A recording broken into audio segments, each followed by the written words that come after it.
Anonymous. Cyber attack. A new kind of warfare. Hackers and activists. Security leaks. Computer hackers. Hackers. Activists.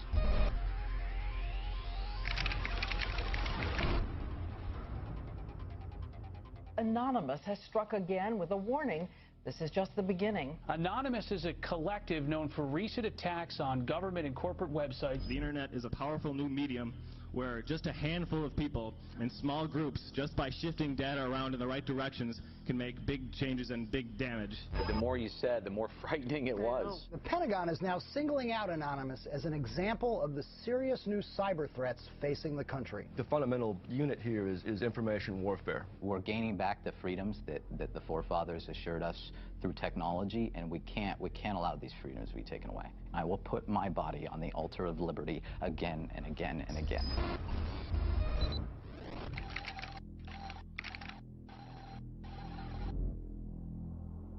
Information is the weapon, and information properly understood and properly used in an honest way is more effective than anything else in the world.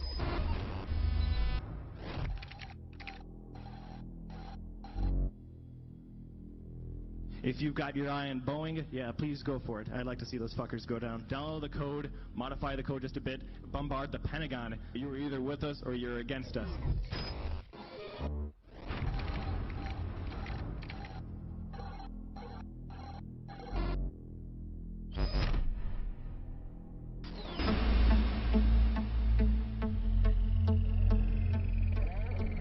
You have 15 minutes available for this call. Hello? Andrew? Are you there?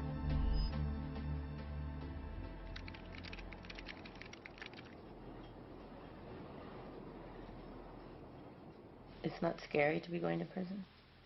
No, I never was scared to be going to prison. There's all these cool people, and I'm learning all these cool things, and you know, I'm making lifelong future friends, and you know, it's future business partners, certainly.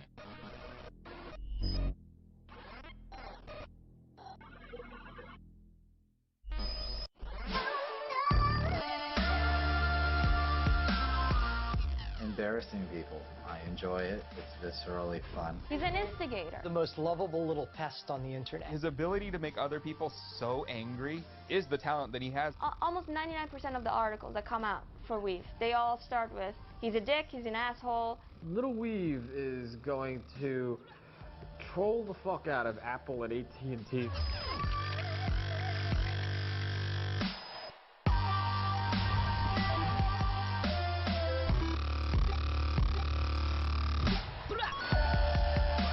How do I plan on keeping my cornbread safe in prison? I will stab a nigger that dares reach across my plate.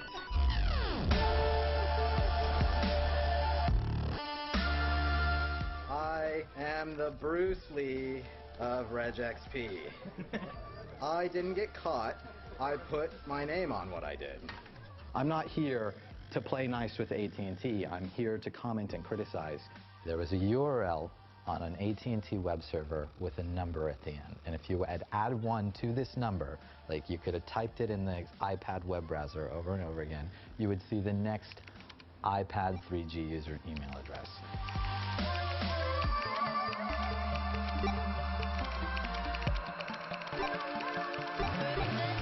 Here's AT&T handing out a complete target list of their customers. It was morally required to come forward and sort of put them over the coals for this. It was like 114,000 email addresses. And it's quite a list. New York Times CEO Janet Robinson. White House Chief of Staff Rahm Emanuel. Diane Sawyer. Not to mention the U.S. Army and Congress. And it doesn't get much more high profile than Mayor Michael Bloomberg of New York City. Mayor Bloomberg was like, this isn't a big deal. It's not like people can't find my email address.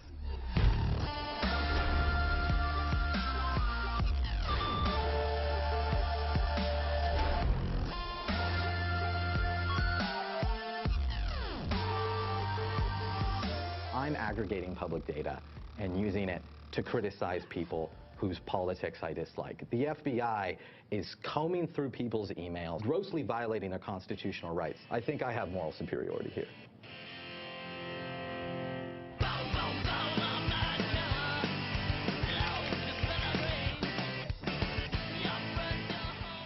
and FBI are like both walking here, and they're looking at the computers, and they're like, my God, these red dots, they're converging! They hit a button. No black SUV. There's been black SUVs outside like the past couple days, so. All the red dots are in the same room right now. There's gonna be even more later.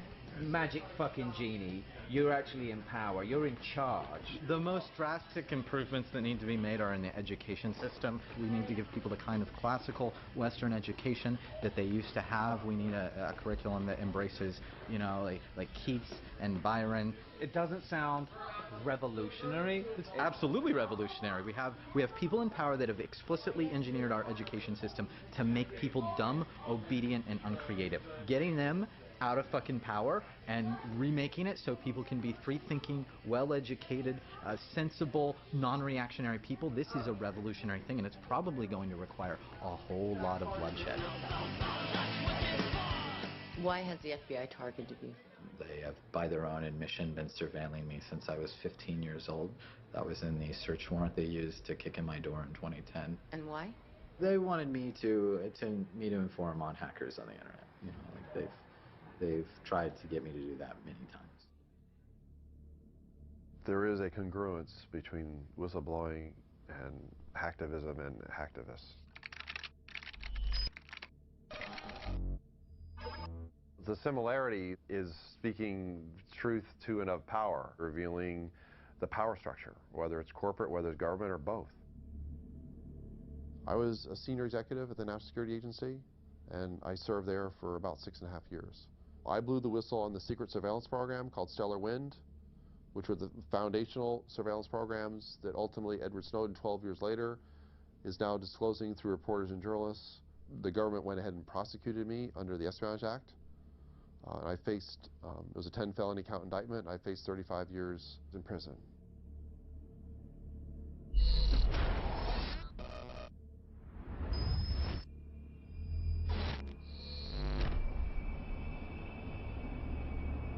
Hackers are important in the sense that they have the capacity to expose the secret or the inner workings of the state, which is why they are terrified of hackers and they are going after them with phenomenal vengeance.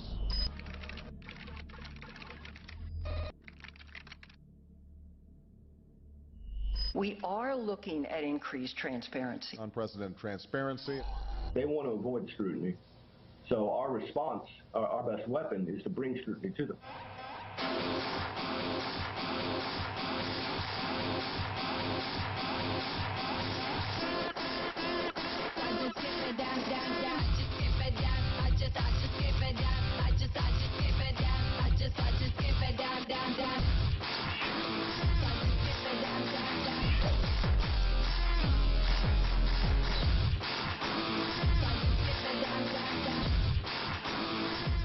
CNN and all these other things, they're not going to spend a single hour doing actual investigation. He called the former head of the NSA at home, like, on a weekly basis for a couple months, trying to get him to talk to him. Barrett was speaking in that language of real adversarial journalism, that the purpose of journalism is not to please those in power, but to report the truth, even when it makes those in power uncomfortable or reflects poorly on them.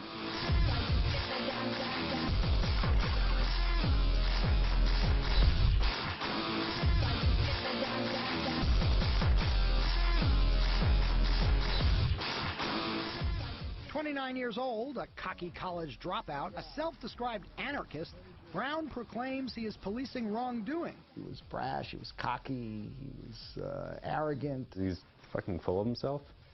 He's awfully narcissistic. He held court, so to speak, from his bathtub. Fucking around on Tiny Chat. Focus, focus, but you can't take away our focus. We're growing up in middle of a digital ruckus. You can say fuck us, I am putting on the stoppers. We could be hackers, making it like us. While we become workers, you become golfers. The modern day coppers beating on us for the papers. The take of NBC Brass was Barrett was not a very appealing character. He was not somebody that they wanted to tout as in any way heroic or doing an admirable thing. Barrett was somebody who was very open about his own struggles with substance abuse. He was on a maintenance drug, like a methadone, like he was on Suboxone.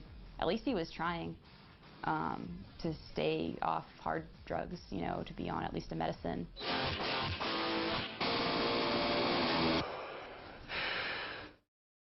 Who are the members of Anonymous? Who are they? They're everyone. I mean, you'd be amazed. There's obviously a lot of people who are hackers or just work in IT. They work for major corporations in some cases. There's journalists, writers of all kinds, people who work at gas stations. What is Anonymous? It's basically the power of an absolutely massive group of people coming together. Anonymous are your brothers and sisters, your sons and daughters, your parents and your friends. Anonymous is you. Somos anónimos. Somos legión. ونحن نتسامح مع جرائمكم. We were involved in Operation Tunisia, Operation Libya, Operation Algeria, and Operation Egypt. Anonymous cannot and will not stand idly while people are being denied their basic rights and human liberties. Understand that something is horribly wrong with this world.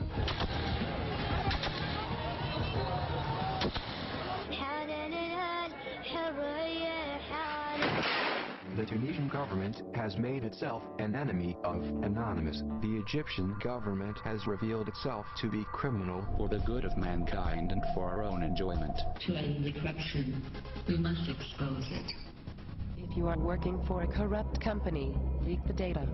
If you are working for a corrupt government, leak the documents. Think for yourself. Question authority. Join us in this battle for freedom of information worldwide. Remember, we are you. Anonymous is you. And you are anonymous. You are fighting for yourself, the web, and for the next step in evolution. It's a very interesting relationship Barrett has with Anonymous. Barrett's anonymous. He's their spokesperson. Barrett's not anonymous. He's not their spokesperson. Is Barrett really anonymous because he doesn't hack and he doesn't really have computer skills? Well, does he have a Guy Fawkes mask? He was fulfilling a very valuable and important function, which was to give Anonymous the legitimacy it needed. He was the person who was willing to go on record. It's an open brand, like anyone can sort of label what they're doing anonymous. If you're doing something that people don't approve of, then Anonymous will turn in on itself and sort of like eliminate that, you know, like whatever it is that doesn't kind of fit in with the truth-seeking, justice-seeking ideology. Are you not worried that even an informal involvement with Anonymous is going to end up with you targeted, with you potentially going to jail for this? I mean, in Texas and indictments, it's like a Texas bar mitzvah. I got friends who've been died, they've gone to prison. I mean, you know, it happens. He was interacting with other hackers. A couple times he wanted to make the point that he was not a hacker, that he was of the community. Anonymous members try to hack into people's personal accounts and attempt to post personal information. We haven't tried to hack into anybody's personal, like a military person's personal account. And if we did, we wouldn't fucking go around bragging about it beforehand. We would wait until we were done. This article is also poorly written, and I object to that. He wasn't able to just kind of do anything cleanly without people giving him a hard time about it. My actual title is Cobra Commander. So that something needs to be acknowledged, I think, further. I also go by faggot now. They use that non-pejorative fag.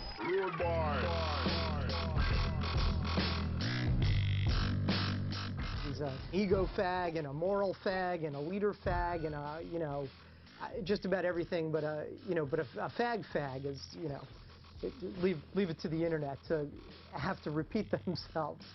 What happened today is certainly illegal. Why are you willing to show your face? I'm more useful as a name fag than I am just as another person with his name hidden. Barrett being a named person was his own doing. He did not show up as anonymous. He showed up as Barrett Brown. There's a new world being born here. At least that's the perspective of the people in it. And I think Barrett really reflected that and gave voice to this emerging worldview. Whether it's valid or not is another question. We are anonymous. We do not forgive. And we do not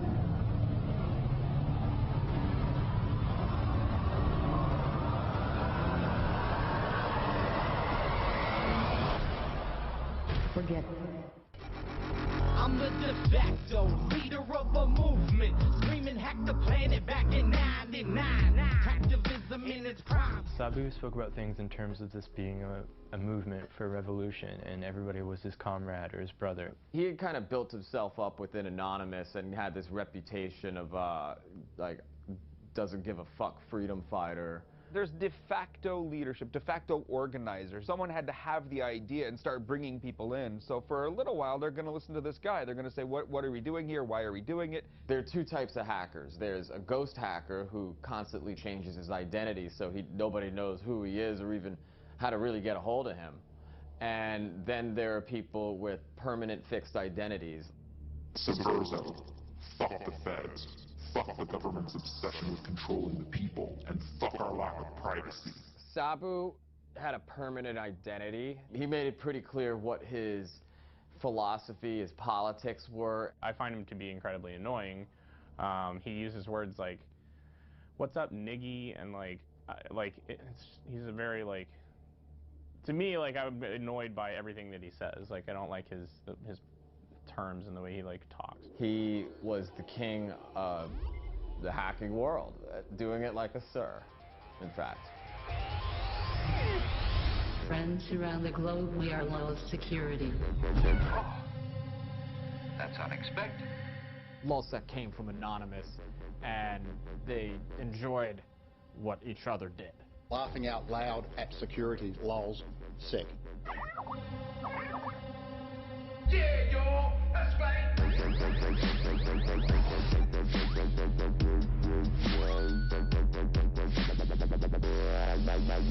Greetings from Anonymous. For the past decade, the government has tried to take control of our internet ocean. The Lulz boat was just sailing the infinite seas of hacking excellence, hacking the shit out of everybody. Yeah, yo, that's right. We have Fox, X Factor, Sony Pictures, FBI affiliate, CIA, PBS, Senate, Bethesda, Sun, News of the World, Arizona Police Department, AOL, AT&T, NATO, US Navy, your mother. Who's next?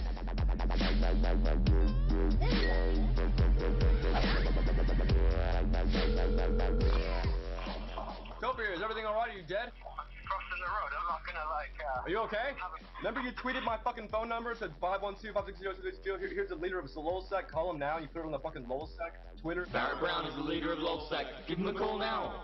I got 200 calls. I might have been a bit inebriated. Hurry up. Get the sign. You have it? Stacy, good hats? Oh my god. Oh my god, he did it. Oh my god. Oh my, you did it, man. No, I'm watching it. I'm standing here watching it. You did it. It's working. It's totally working. I was working in a cubicle, I'd be like, oh, what are those LulzSec guys doing today? You know those God hates fags, morons that protest soldiers' funerals and stomp on American flags because they got a problem with gay people? God hates fags. What part of that don't you understand, girl? I don't fucking understand why God hates fags. Because he can. You can sometimes take over the websites themselves, put messages up as we did today with Westboro. That's unexpected. If you check downloads.westboro Baptist Church right now, you'll see a nice message from Anonymous. The hacks got bigger and bigger and bigger. Pull up the screen, and they're like, Tango down, CIA.gov for the lulz. Very well, sir. I'm like, oh shit.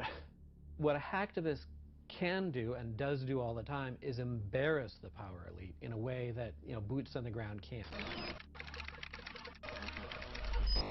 So you can go and sit in front of a building You can circle the Pentagon. That doesn't really embarrass anyone. If you hack the website of the CIA, you've embarrassed the power structure of the nation state. You've embarrassed the Pentagon. You've embarrassed the United States of America. You've embarrassed it by puncturing the illusion of their power. You made us look bad. You taunted us. We don't take too kindly to that. You embarrassed me. So when someone comes along, like a hacker, and exposes the dark underbelly of this beast, that beast, it's not just tickling the beast, they're going to take some swipes at you. One of the most notorious hacking groups of all time has had its head chopped off. We turn to the government crackdown on a loose, large network of politically inspired hacktivists. A 19-year-old who goes by the nickname Topiary was arrested in Scotland's Shetland Islands. The FBI will pull in some 17, 20-year-old kid and threaten them with 100 years in prison just to get them to inform on people. There were at least 3, snitches involved in the takedown of Lulzsec. This was a domino effect. People were taken into custody that folded on their comrades.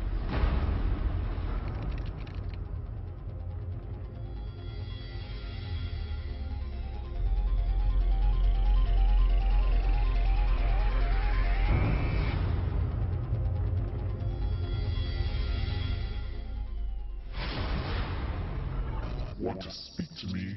Want to join the fight? Go to Wall Street and protest. On September 17, 2011, Sabu comes back on Twitter from his month-long absence, and he's like, "Rise up, my fellas." The next thing I know is 18 chat rooms are linked together, and everybody's working in this Occupy Wall Street chant, and holy shit, all right, so let's get to work. They took your money. They took your freedom. They tried to take your courage. Now we know you cannot be stopped. I grew up in a normal family. I'm from Arkansas. I'm a high school dropout. There's nothing particularly special about me. And there's nothing particularly special about any of us. But together we can form a movement. I am the 99%.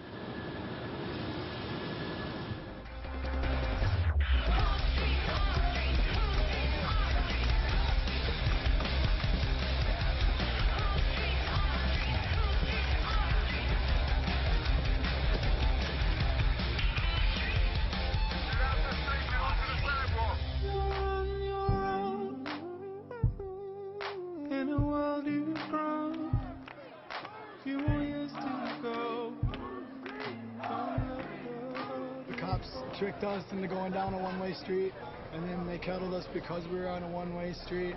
They were really mean and kind of violent. Were you wearing your anonymous mask when you got arrested? I was too. I don't want to hide my face, but sometimes I feel like I have to. People are dismissing you guys as anarchists. Well, I'm an anarchist, and many Anons are anarchists as well, and so are many of the people who support us and work with us.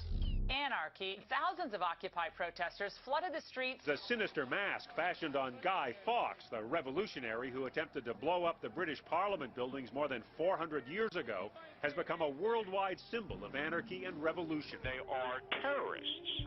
The other side, the rich motherfuckers, portraying us all as destructive, mindless anarchists and so forth, really exposed how reactionary and how inherently violent the police state really is.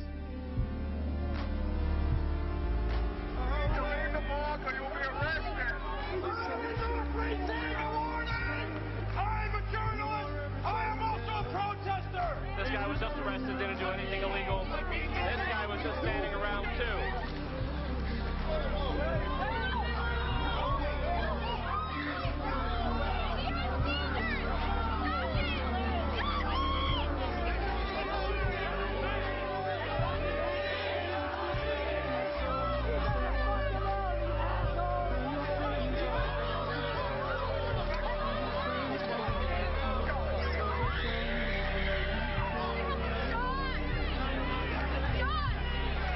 We can't keep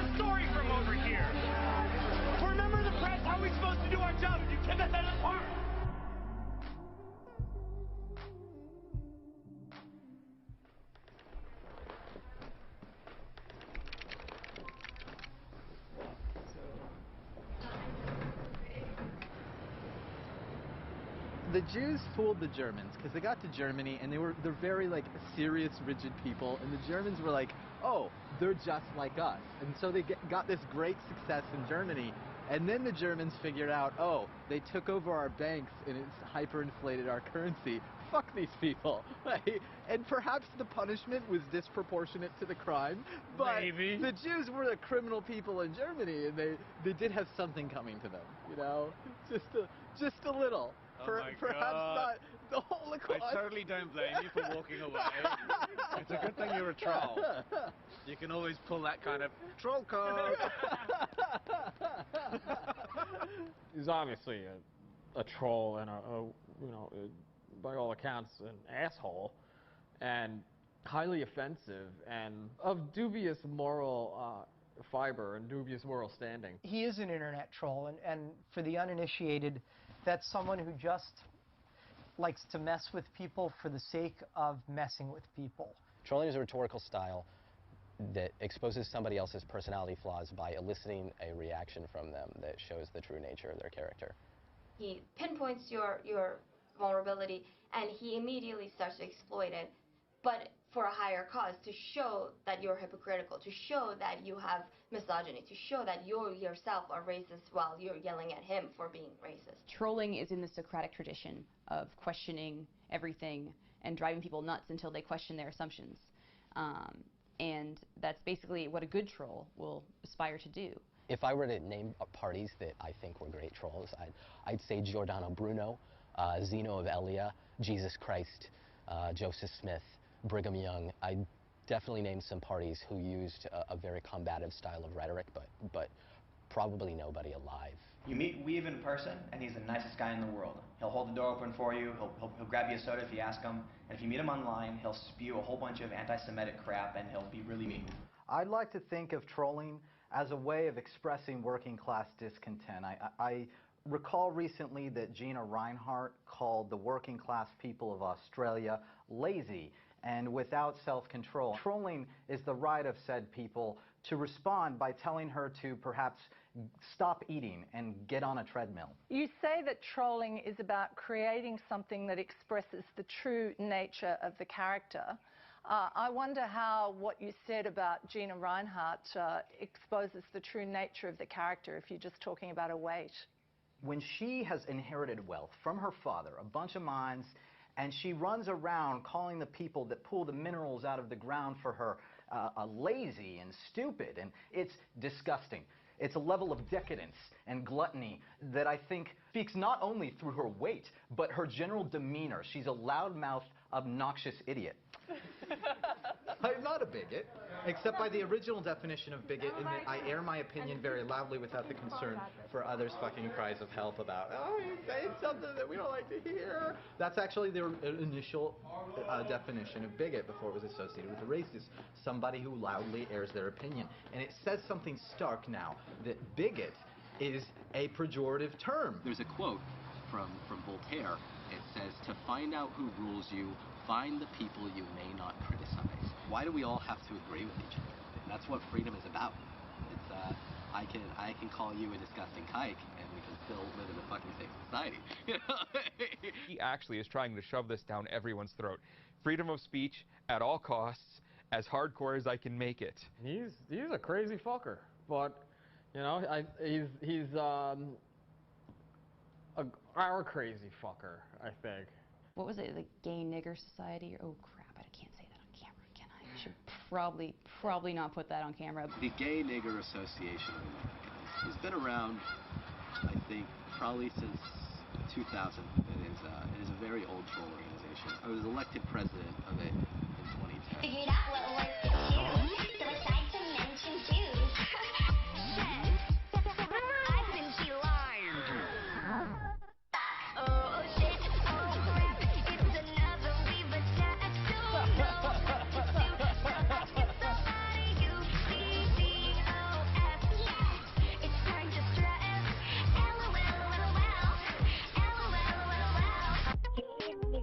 Association of America. The name is based on a Danish short film called Gay Niggers from Outer Space. The gay niggers come from the planet Anus. And they are much, much more intelligent than any other creature in the universe. When Hurricane Sandy swept through New York, they posted a bunch of pictures on Twitter of black people like looting and stuff, from like Sandy Loot Crew is what they called it, the hashtag.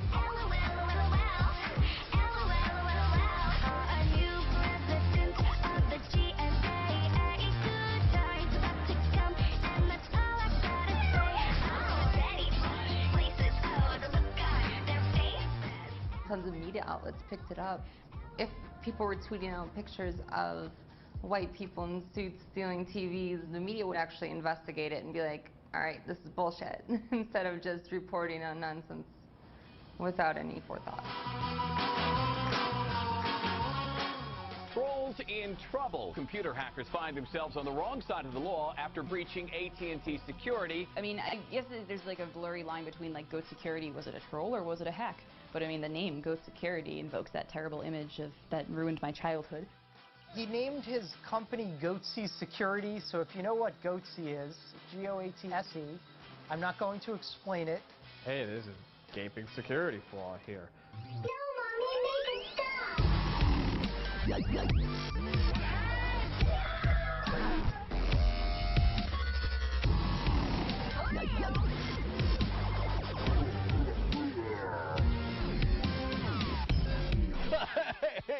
Goatsy Security, who are these guys? And they're Googling Goatsy, and they're getting the Goatsy picture. They're called Goatsy Security. Is that my pronouncing that correctly? Yeah, that's right. We're analyzing coverage from Bloomberg, Goatsy, The Register, and Forbes. Goatsy Security would expose the gaping security holes in your systems. A corporation like AT&T and Apple, you know, the only way you can really get to them was literally to send it to the media and make a gaping asshole mockery of it. We're here today to announce that our office has filed criminal charges against Andrew Ornheimer. Get fucking pounce on him,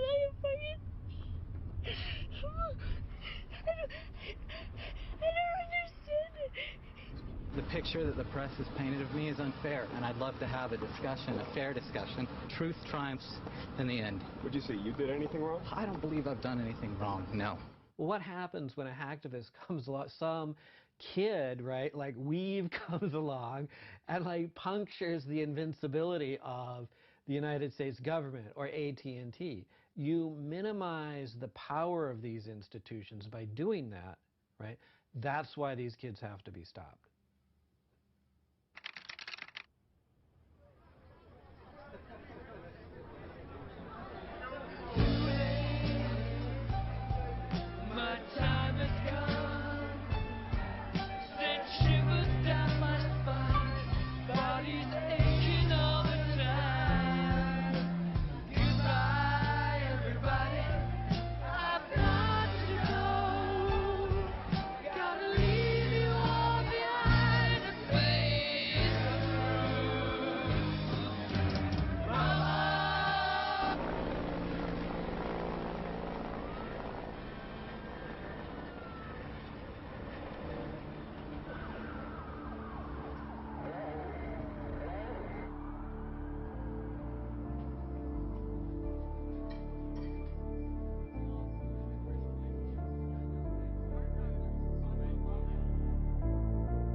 Come on, everybody.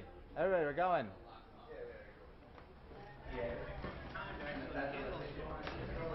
Can you whistle the Ode to Joy?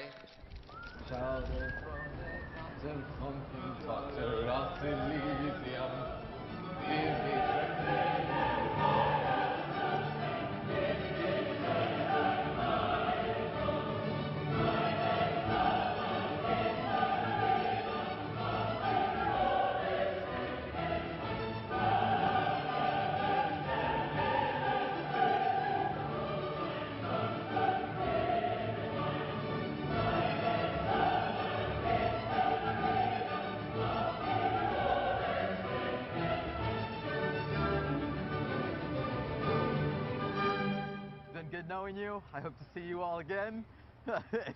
If not, write me shit and keep causing trouble. Cause as much trouble as you can in my stead. That was classic, of course. What's that you seen with it?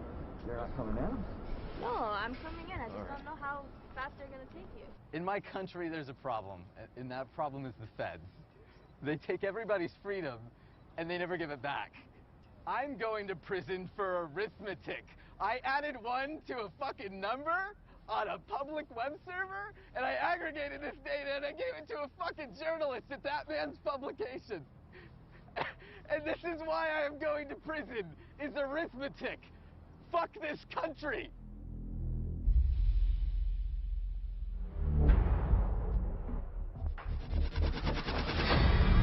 America's priorities are our priorities. We are developing solutions that prevent cyber threats from becoming cyber attacks.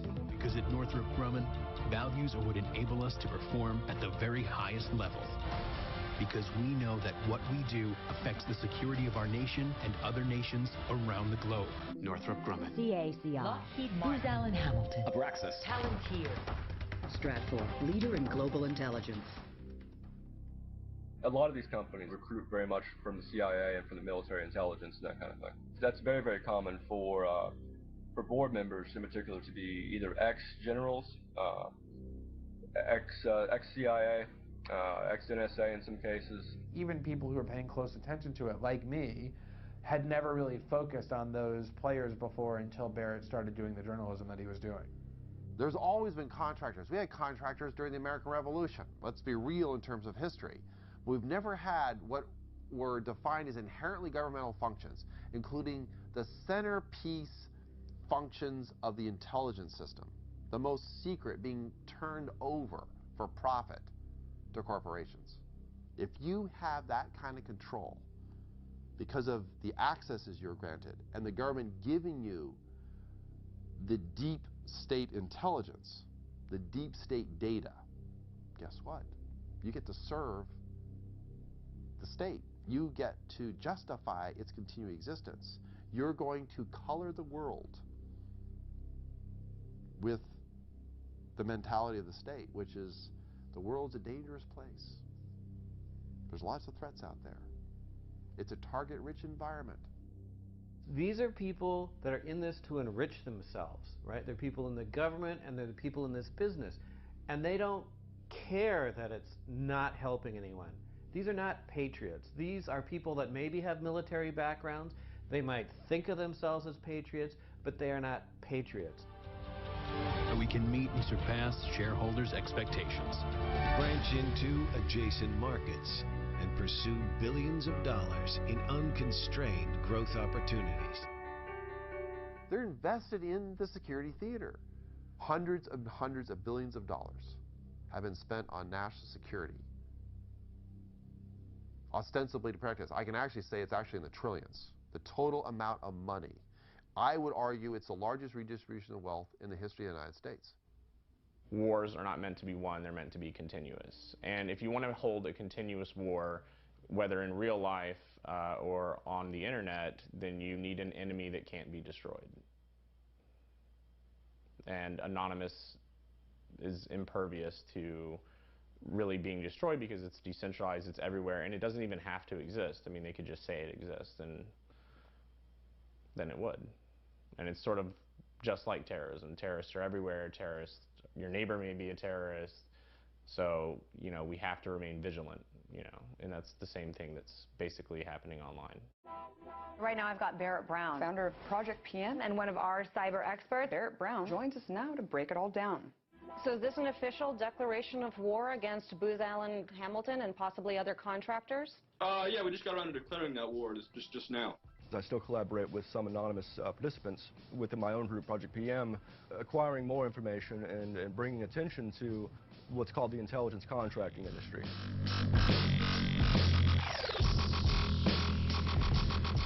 So he has this initiative called Project PM, which is a crowdsourced wiki that is supposed to investigate the mushrooming cybersecurity industrial complex. It's a collaborative research project. You're tapping into the collective consciousness of the world, which is always an incredibly powerful thing to do. That is going to be the future model of journalism. The collusion in part with press, mainstream press, was we're just going to sort of look the other way. We're not going to actually use the powers we have available to us.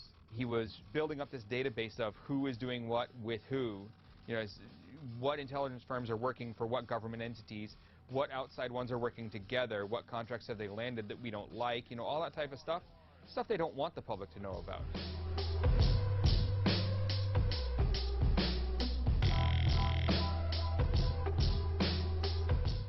There were these hacks going on. We're expecting these data dumps. Shit's about to start getting crazy, if you know what I mean.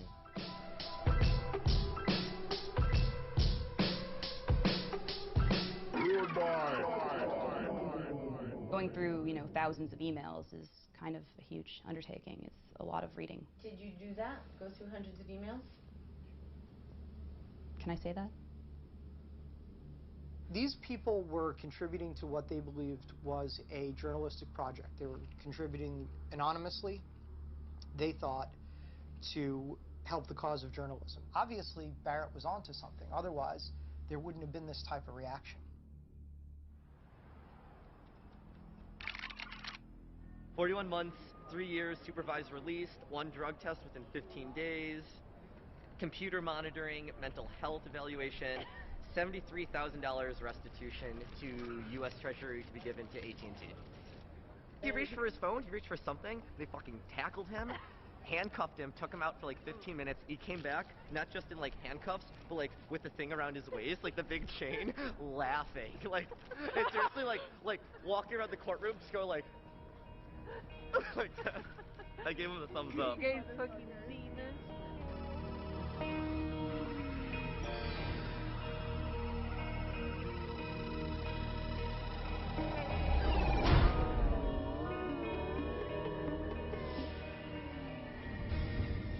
How dare you be skillful? How dare you utilize your knowledge? Fucking absurd. And of course it's AT&T's fault. They are responsible. How can you say that the company that designed the website is not responsible for their security? So the federal prosecutor said during Weave's trial that just because he has a special skill, he shouldn't have power over other people. That's how they view it, And it's not incorrect to say that people who understand computers have power. It's just I don't think the answer is coming down on our prodigies and our geniuses. Well, I'll put it this way: there was a time when you hacked a company and the company hired you. Now it's you hack a company and they come and they beat the shit out of you.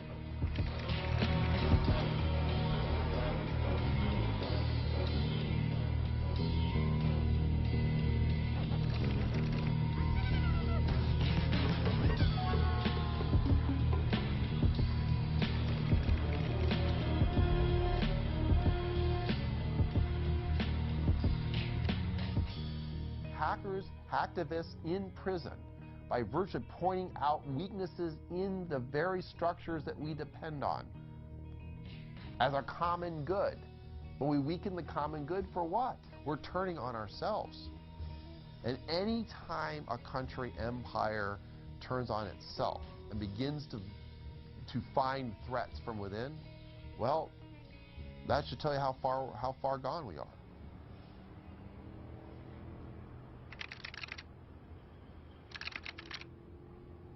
Howdy, Internet. My internet blogging must have pissed somebody off. They have cut off my fucking TrueLinks access because, of course, we live in a country with a childishly authoritarian government that can't handle anybody saying anything mean about it on the internet. And I miss you. I really do. There's so many of you that I can't. Hopefully I see you in a couple of years. I wish I could call each and every one of you. I'm still in prison. I've been denied access to both sunlight and food. I can't tweet via the normal means any longer, but I will still read everybody's responses. It'll be snail mailed to me. Fucking barbarism. Keep up the good fight and make trouble while I'm gone. You guys gotta carry the internet ruin torch, I suppose. Oh God. Weave. That was one of his better communiques. I was outside grabbing a cab and I get a call from an unavailable number, and it's like, do you want to accept this toll-free call from Andrew from federal prison? And I was like, oh God, it's weave. I could barely make out what he was saying, but he's like, set up an asterisk box so I can upload things to SoundCloud. I'm just like, okay, like, whatever.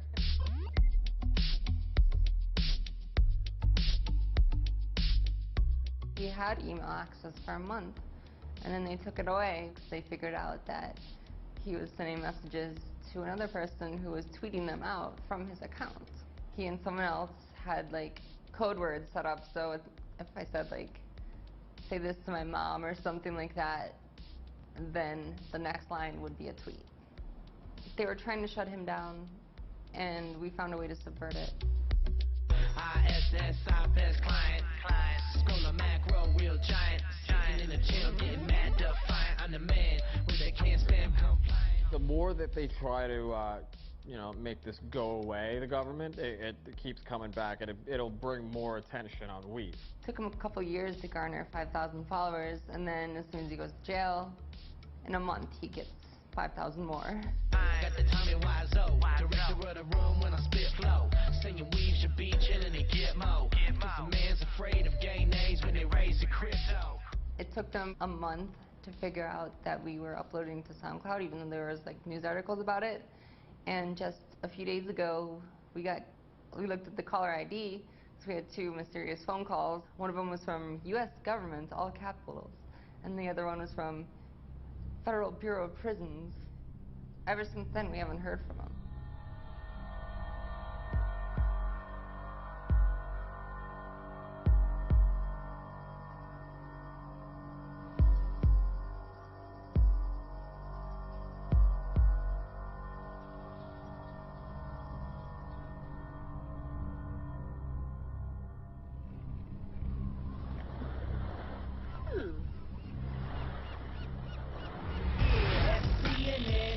On the interview, send the prisoners to the nickname Sabu. On ISC, man, we convening this for 99. Both that shit down, screaming. Out of kind of the ashes of Lulzsec, Sabu wants a new thing, a new group, a new cause going forward, and this becomes anti-SAC. With the visuals of machine guns, this was no longer a laughing matter, and they were not playing games anymore. He was training people to attack government websites and attack large corporations and businesses. Pound and he's sick. Pound it to the bleachers. Pound and he's sick. If you're sitting below deck in the low boat, salute, bitch, and show some respect. Pound and he's sick. Pounding through your... Greetings, pirates, and welcome to another exciting Fuck FBI Friday release. For Fuck FBI Friday, we are releasing 1 gigabyte of private emails and documents. It was asking for trouble, and trouble came in a way that even, like, nobody could have even written this.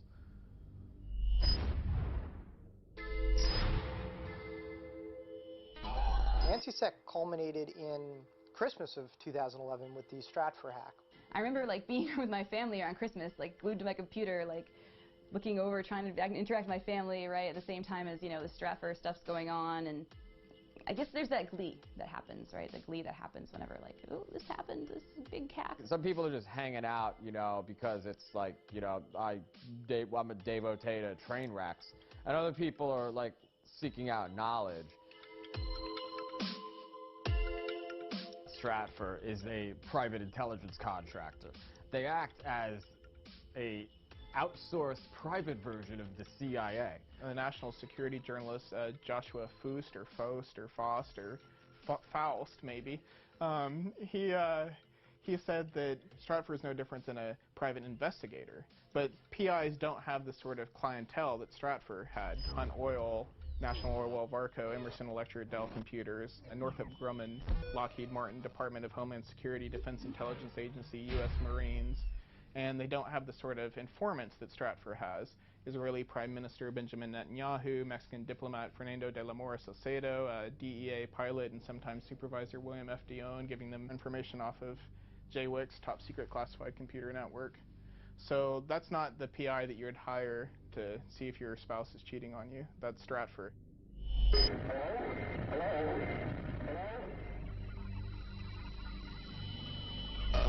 The gift that a non-Santa left under the Lowell's Christmas tree are just the beginning. Cyber thieves made off with the personal details of hundreds of thousands of subscribers. They woke up to find that they'd given an unexpected Christmas present of $50,000 between them to numerous high-profile charities. Here comes Santa, here comes Santa. Expect us. Here comes Santa Claus. Here comes Santa. Julius, will you dance with me? It's not about the money. We want the world to dance. We want the world to dance. The first are dance with me. People want to dance. Don't sit around waiting for Santa Claus. Fuck some shit up. To take an ex-FBI agent and use their credit card to make a donation to the Red Cross on Christmas Day, I get that it's criminal, but it's wonderful in its own way. The Stratfor hack, it's claimed, also contains email conversations between Stratfor employees and officials in government. Every week, a company or an agency, is this going to get worse? I think so. People broke into something and wow, criminals.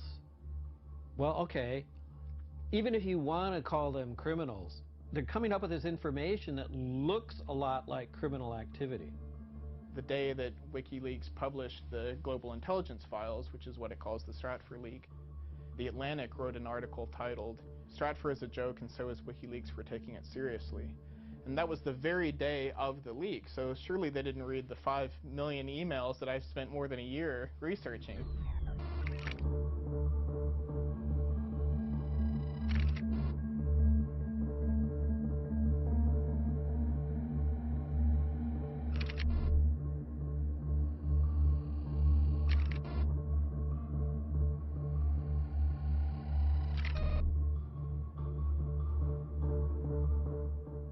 The 5 million emails have just been published. The most important revelations are still unknown.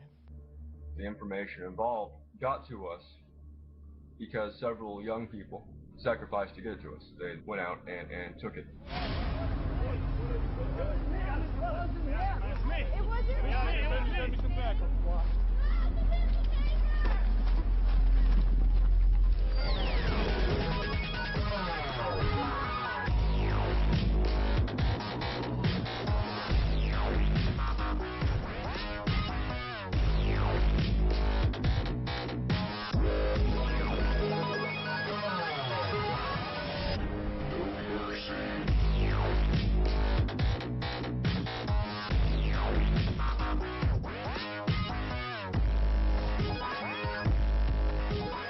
Infamous anonymous hacker Jeremy Hammond, #1 on the FBI cybercrime list, pled guilty to Christmas hacking spree.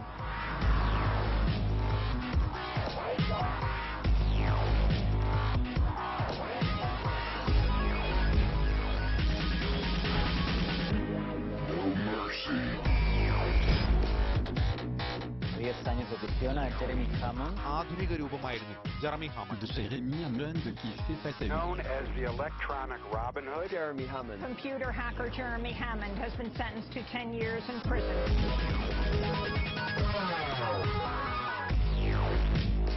As a former journalist, a former investigative reporter for the New York Times, I am stunned that the rest of my colleagues, well, I mean, frankly, I'm not that stunned, are not here. Jeremy's going to jail for 10 years. I don't think a lot of people in this country are going to find out about it if the New York Times doesn't cover it. That's just the way that the media is set up right now. There's a lot of people on the outside supporting him.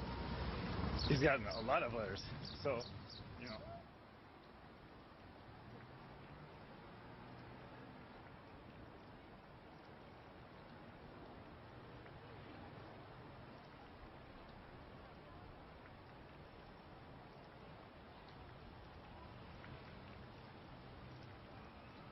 Hammond's actions are acts of civil disobedience, fundamentally. In hacking Stratfor, Jeremy Hammond achieved some degree of transparency. It opened our eyes to things that we needed to see. सच का साथ दिया है और उन्होंने सिर्फ उसी को सामने लेकर आए हैं जो सच था।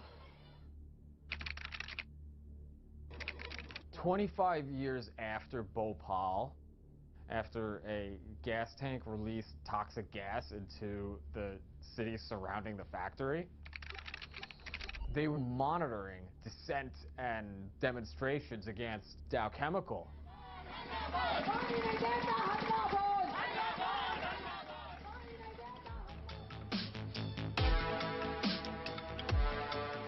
Data wants to be free is the hacker credo. The real questions we need to be asking is, when this data is, shared with people, who is it benefiting and who is it hurting? Jeremy's apartment, is just books scattered about the floor, books on the shelves. What could be more dangerous than books? The internet. Which is really just one giant book about all of us being written in real time.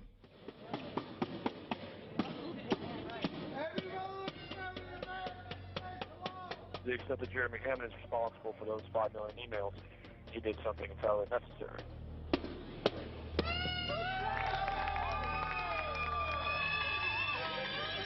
Stop projecting this. If the U.S. was a country that was actually governed in accordance with the rule of law, then I would be the first to oppose any crime against any company, including hacking. But the fact of the matter is that this is not a country governed by the rule of law. We love you! We love you! We all love you, Jeremy! We all love you! We all love you! Jeremy, flash your light! Jeremy! Yes! Jeremy, flash your light! Your mom is here! Your mom is here! She loves you! She loves you! And I'm proud of you too, boy!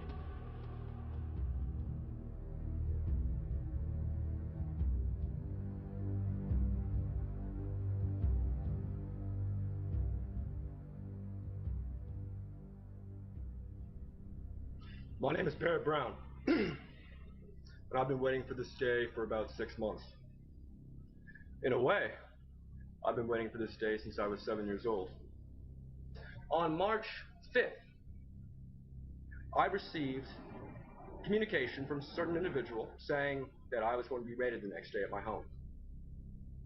They go to his house, his apartment, and he had spent the night at his mom's house. I just go to my mom's house and sleep over there sometimes. We've been very close. Next morning, I get woke up at 6:30 by my mom. She's scared. I go downstairs. There's 2 FBI agents. One is named Robert Smith. He is a FBI cybercrime fellow. They say, okay, we've raided your house, your apartment. Do you have any laptops here you'd like to give us? And I said, no, I don't have any laptops here you'd like to give us. So they get another warrant for his mother's house and find the laptop. Then they charge his mother with obstruction of justice. When I was 7 years old, I first heard the term FBI. My parents were fighting a lot. My dad would sometimes get angry and throw things at my mom. And part of the reason for that was because my dad was being indicted by the FBI. I went from living in a nice house in Highland Park, one of the nicest communities in America, to living in a 2-bedroom apartment with my mom and grandma and sharing a bed with my mom for the next year when I was in 3rd grade.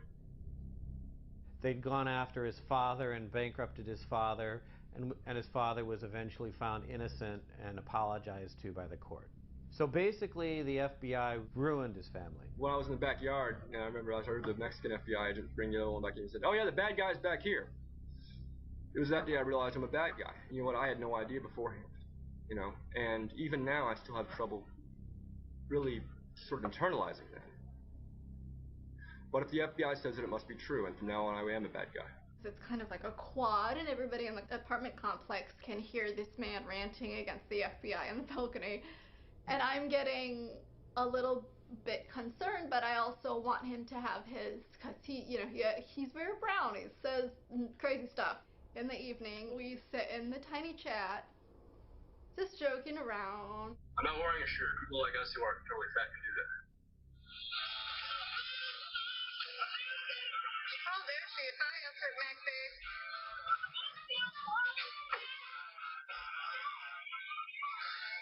An on forecast.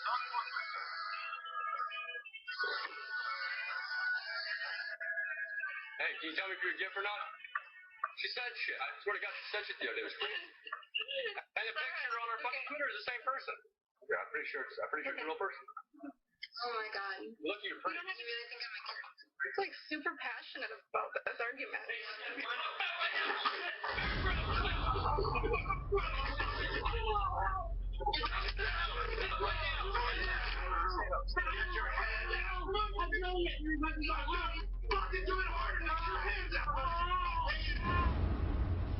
Oh, is Barrett getting fucking raided by the FBI? Holy shit!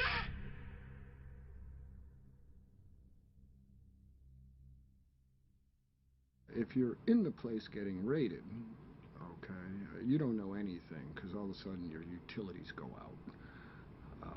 And the utilities go out because they're concerned that the concussion grenades might start a fire. So they don't want the gas or electricity running, okay?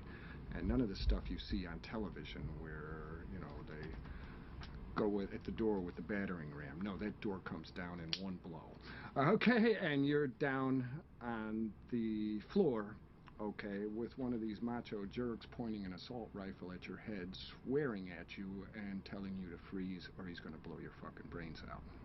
The second agent came around in his camo with his gun, and he looked at me as if he didn't know there would be a girl there. Barrett's mother came over. She sees Barrett Brown V and then the ampersand over and over and over again on Twitter. Barrett Brown banned is a way that people communicate that somebody has been arrested. He's talking shit. There's no crime against talking shit. But maybe there is now. Robert Smith's life is over. So when I say his life is over, I don't say I'm gonna go kill him.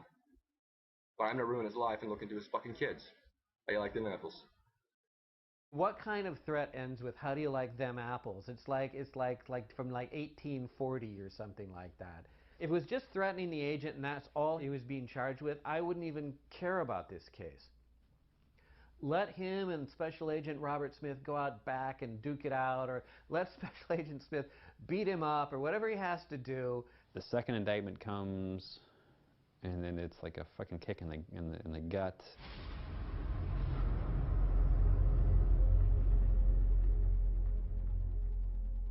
All these guys are doing are trying to, you know, put the fear in him, trying to pressure him to, you know, flip. Barrett's such a stubborn asshole that he's never going to flip. Their claim is that he took a link, copied it. It's journalistically important to get the client list. Pasted it into the Project PM chat room, and in that one move, produced criminal exposure for himself. The Barrett Brown case is another one of these seminal cases, and the government wants to send a very chilling message. It's fundamentally a First Amendment case. How dare you hold up the mirror to us?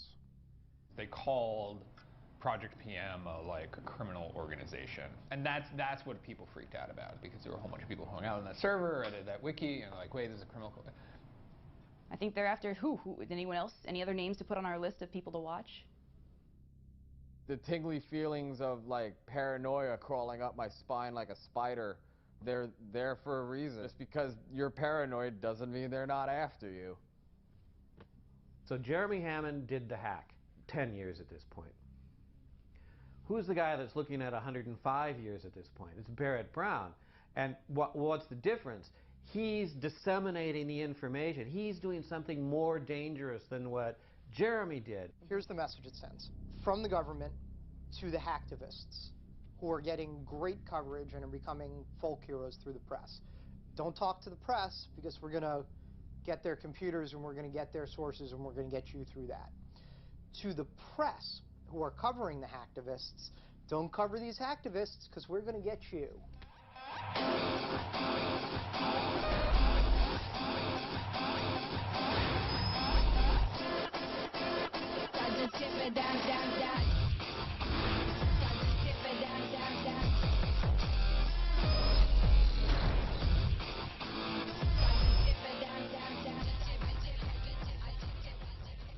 Here's what I want. 1, I'm no longer your bitch. 2, All of my charges are dropped. 3, all of Barrett Brown's charges are dropped. That's up to the U.S. Attorney. Figure it out.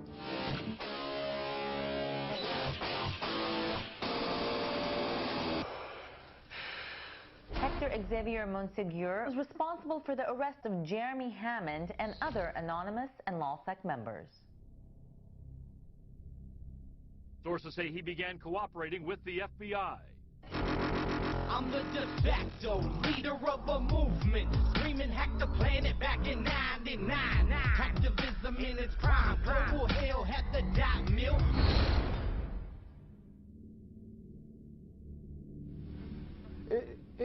Like, I felt like my brains had been blown out, like it was the last scene of The Departed. The FBI arrests Sabu, and they turn him within a day, and they have him back on the internet within 2 days. This isn't like some guy going undercover in the Gambino crime family in person for years.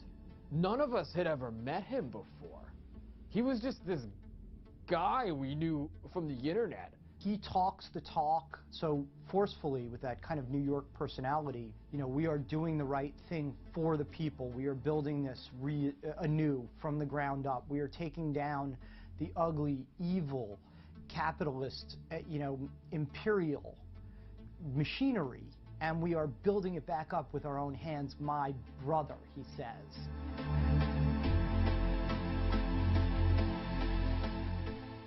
Looking at Sabu's interactions with reporters during the time that he was an FBI informant. Sabu could have easily just told the reporter, like, no, I don't want to talk to you, go away. But that's not what he did. He engaged in like an hour-and-a-half-long conversation and then screen capped it and handed that information over to the FBI. So that's not a free press. The government has journalists under surveillance. Do you think the government's targeting you? I hope not. I hope I'm not. Shit. Everybody's paranoia is just through the fucking roof.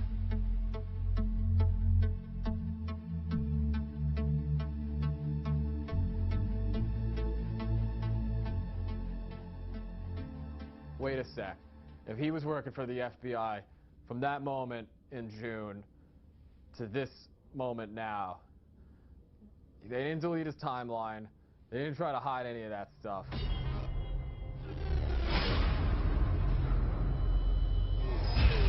CNN, you want the interview? Send a print message to the nickname Sabu.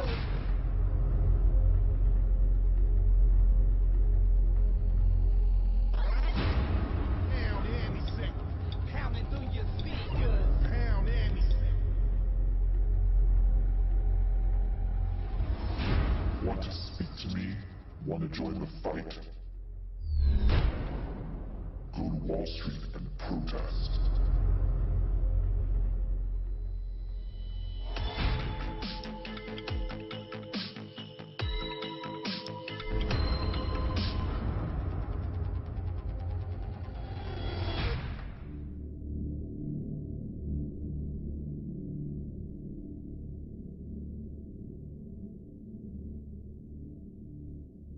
Sabu and Jeremy were partners in crime. They were the digital Bonnie and Clyde, if you will. Except one of them is working for the FBI the whole time. The FBI is operating in sort of a new theater, which is online. The government likes to use these hyperbolic terms referring to cyber warfare, cyber weapons.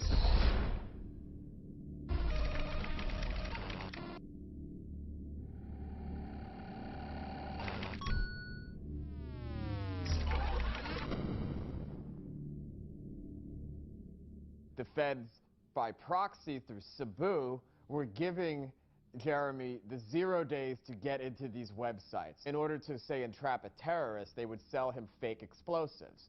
But instead of giving him fake explosives, the 0 days are real. In the hacker world, you either get in or you don't get in. There's no fake hack. They didn't it wouldn't be a crime if it was a fake hack.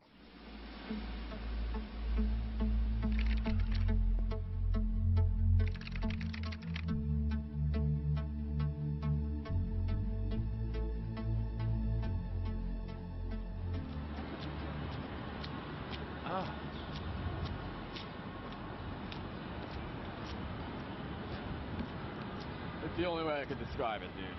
She filleted him. The amount of cooperation was truly extraordinary. And it was just amazing. She just kept saying it over and over. It was truly extraordinary, truly extraordinary. And, you know, and I gotta say too, I don't know what I would have done in his position. I really don't. Although, you know, you have to walk a mile in his shoes to understand it. There's a lot of people that are going to be mad, though. The amount of truly extraordinary cooperation that he gave. This was the first time anybody had ever seen him, at least publicly. Like, this was real. This was finally coming to a close. And he was facing the guidelines between 21 and 26 years.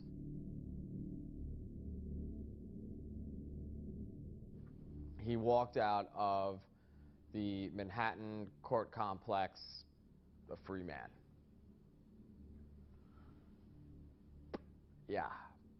He immediately cooperated with the FBI when they arrested him, and the judge said that that was probably the most significant aspect of the case, was that Sabu flipped so quickly, which enabled the FBI to sort of become a part of Anonymous over a 9-month period. They were apparently sitting at the computer with him at times. He had a camera in his apartment or house that was videotaping him every day.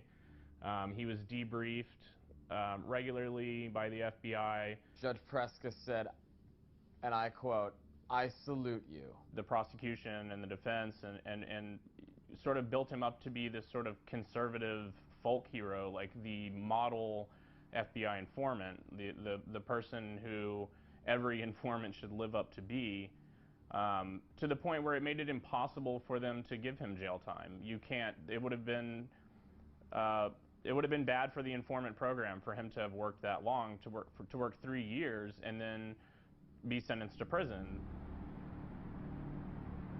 Sabu pretty much neutralized Anonymous. Yeah. Completely. Yeah. Neutralized Anonymous.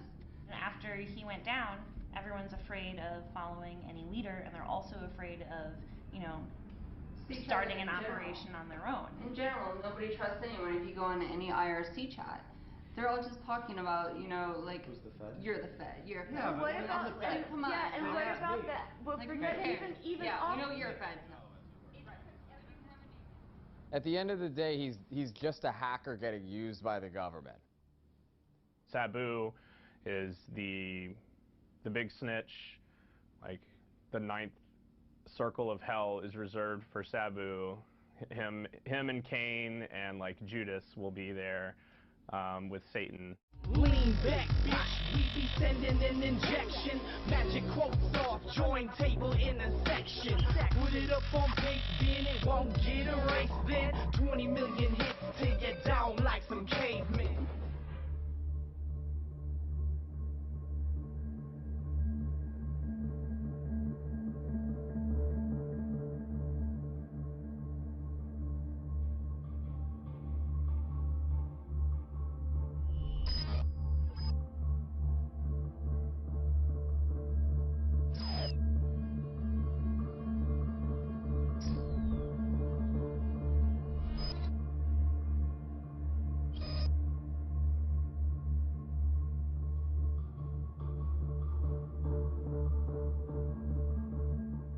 There's been an unfortunate deficit in what people have read and what people have written about an issue that is of extraordinary importance. Trapwire.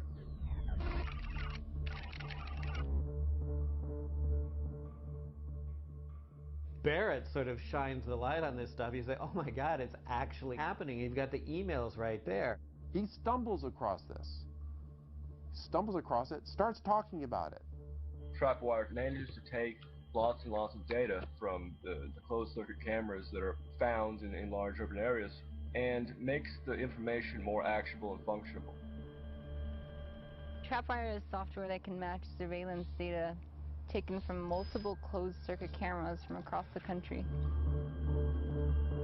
Video feeds are fed into a centralized system that analyzes them for patterns of suspicious behavior. To understand trapwire, you have to understand sort of the larger context. Because trapwire is a critical piece of the surveillance apparatus. This is actually doing very large swath, persistent surveillance. In 2007, trapwire cost about $1.7 million to operate in Los Angeles County.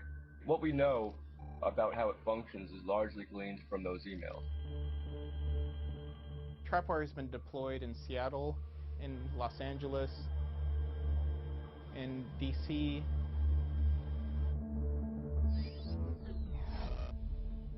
According to a Stratfor email, there's like 500 cameras in this New York City subway system equipped with trapwire. The New York Times said that trapwire was only used on 15 cameras in the entire country and that the DHS wrote it off as a failure. That's a complete lie.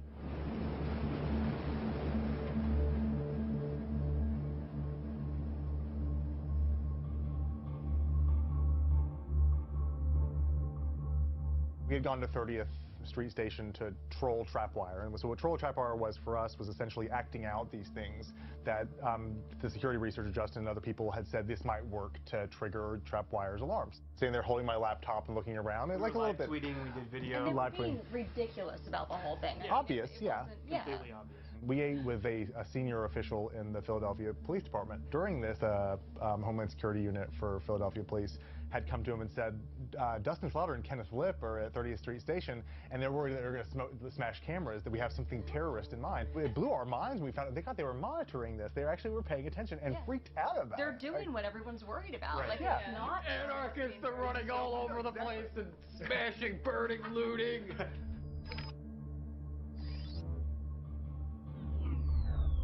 Coverage of trapwire in the U.S. The whole story was smothered in its crib by the New York Times. It's an open secret that the mainstream media has special access to the halls of power. There was a phrase I used to hear at NSA. We're going to tell them what we want them to hear, not what they need to know. What we want them to hear. That's pure manipulation. That is PSYOP, info-op. You're saying because you can, you're controlling the narrative. Hail victory! Go, go, go, go, go, go, go, go, go, go.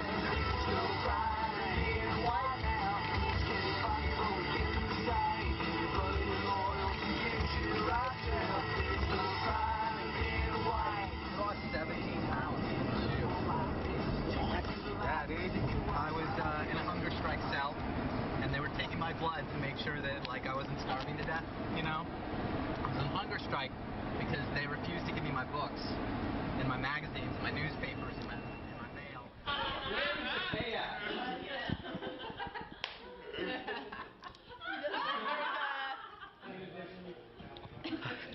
I spent the majority of my time in the SHU.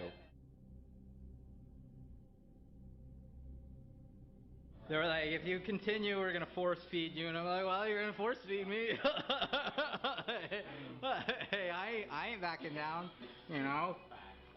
The infamous computer hacker known by his alias Weave is a free man after more than a year behind bars. An appeals court has now overturned his conviction. Every bit of an operation, they can't copy, so they hating, so I'm keeping my message close to the chest. I rock the knock from speed down, case I got a social internal contacts that ain't taking take mode. Oh no, I ain't designed dog, checking to see if it's suspended or if it got reset and appended to the SMs.txt. The enemy is holding.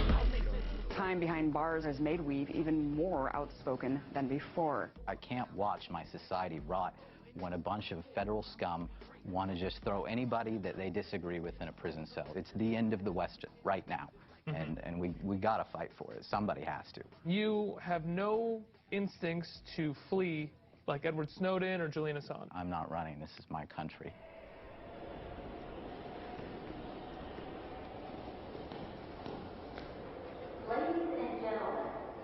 So this case is at every step of the way, from the The initial criminal complaint to my time in prison has always been about my speech, and they've wanted to silence me.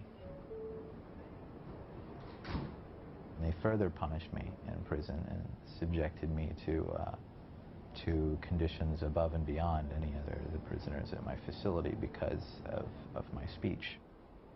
They wanted me to disappear from public view and memory. It was inside the shoe, like inside the shoe.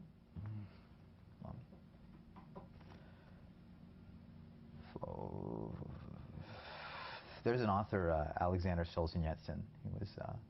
He was one of the few authors that kept writing after Stalin told all the authors that they weren't allowed to write any literature that was compelling anymore. He ended up in a prison system called the Gulag, and he describes there the steps that they do to like try to break you down. And I kept checking off like the bullet points that he listed. He had like a 30 bullet point list of all the various interrogatory methods that they used in Soviet Russia. Temperature extremes are one of them, and they'll turn up the AC to like freezing temperatures while I was sleeping, you know, and then they'll pump up the heat during the day. So, and like they come and I couldn't sleep because they would bang on the door every once in a while, and they'll shine the flashlight in your eyes, you know, and keep waking you up at night. They'll put you on a bunk and you can't even sit up, and there's a light like right next to your head, and it's pretty terrible, no doubt about it. It's pretty terrible.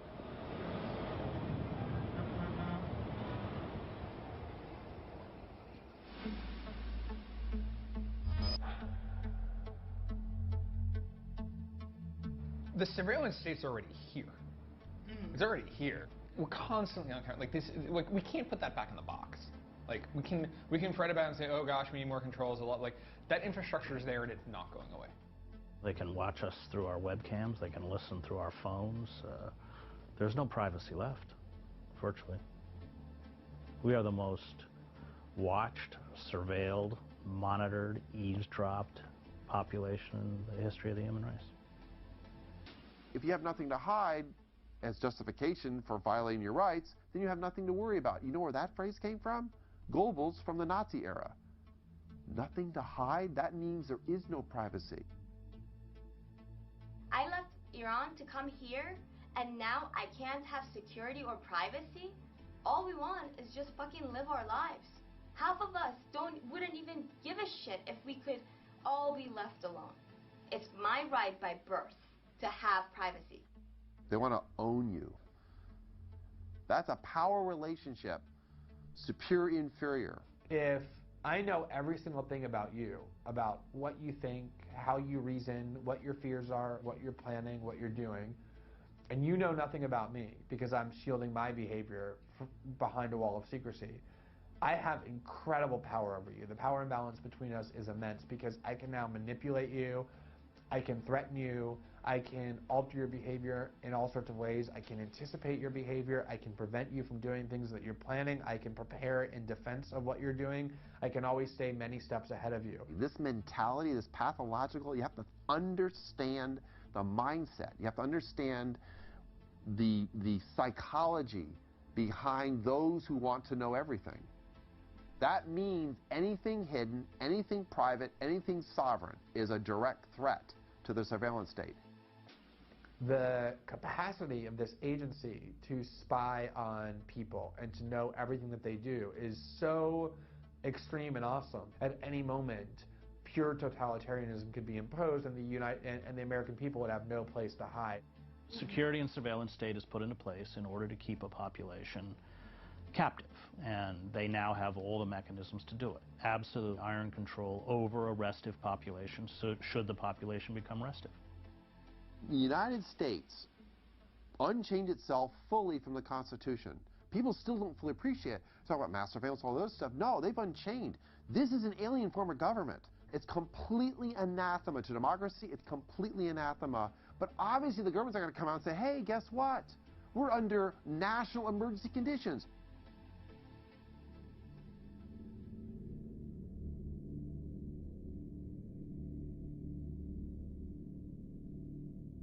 Every time they come after someone like myself and the wealth they have, it damages them. To the extent that these things happen and they get publicized, the population is antagonized. Now, I didn't get into this to stay out of prison. I'm still trying to figure out, how I can be most effective from here.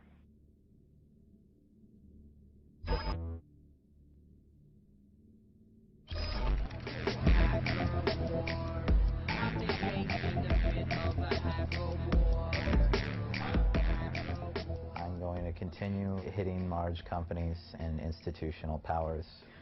I'm not going to take no shit from nobody. Fuck them if they can't take a joke.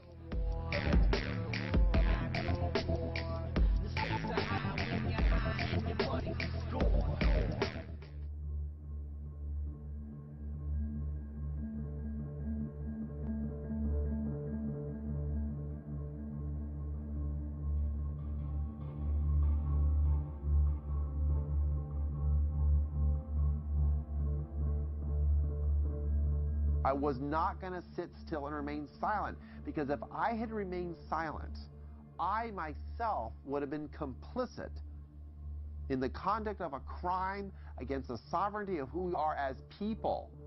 That's we the people, capital W and capital P, we the people.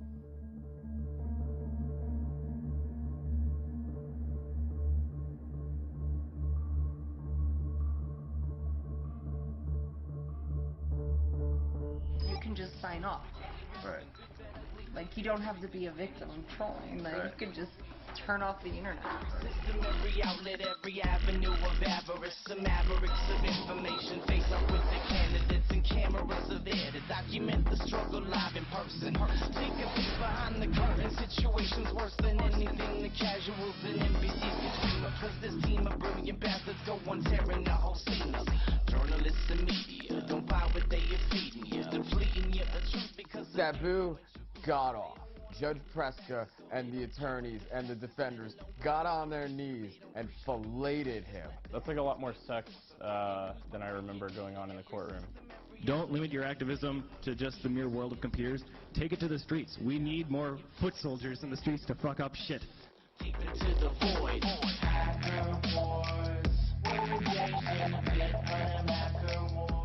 Dallas, Texas native Mr. Brown joins other infamous Texans who fought the government, such as Branch Davidians at Waco, Texas. Fucking really?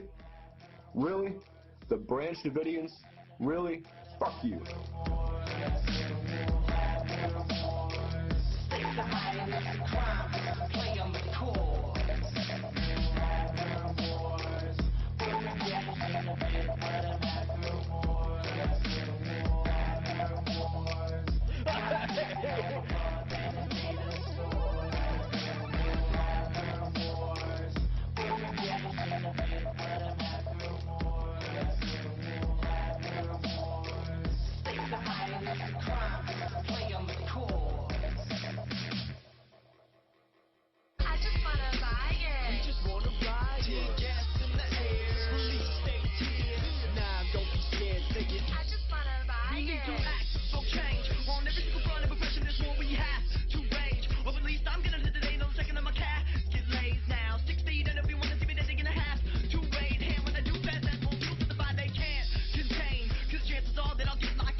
With a mic attached.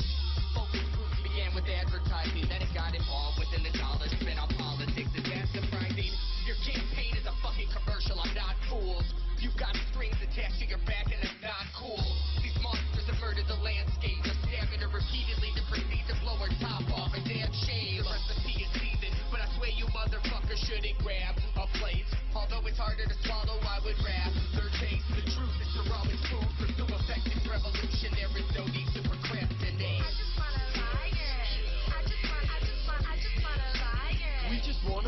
Tear gas in the air. Police state fear.